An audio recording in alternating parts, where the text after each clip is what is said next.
Now to the latest on the coronavirus pandemic. The COVID-19 positivity rate in Massachusetts is once again at 3%, and increased case counts in Europe have forced a change of plans for the Boston Symphony Orchestra. WBZ's Giovanni shows us the trends.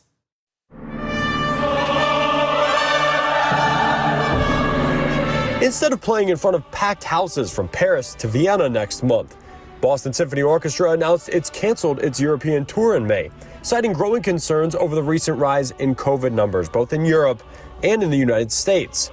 BSO President and CEO Gail Samuel calling it the only prudent and responsible course of action in a statement, taking into account the potential for travel disruption and an increase in cases among members of the orchestra, all of whom are required to be vaccinated and boosted. With case numbers increasing so quickly in Boston and in some regions in Western Europe, it's very understandable that the Boston Symphony Orchestra would do this. Dr. Paul Sachs at Brigham and Women's tracking wastewater data says Boston's seen those numbers steadily increasing over the last couple weeks, back to mid-February levels. After being low in the early part of certainly in the early part of March, it's been steadily increasing over the last several weeks. It's impossible to predict how high it's going to go. The slope of increase is not as steep as it was with Omicron. This as Philadelphia just became the first major city in the country to reinstate an indoor mask mandate for public places, having seen cases increase there by more than 50% in 10 days' time.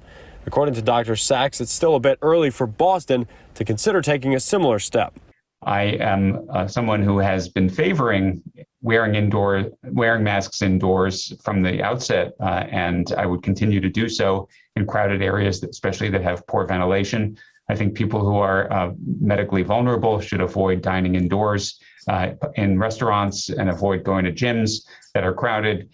These are things that we just have to be careful about until we have a better sense of the case trajectories, because they really are increasing.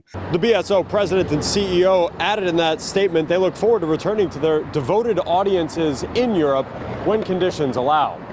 Reporting in Boston, Giovanni, WBZ News.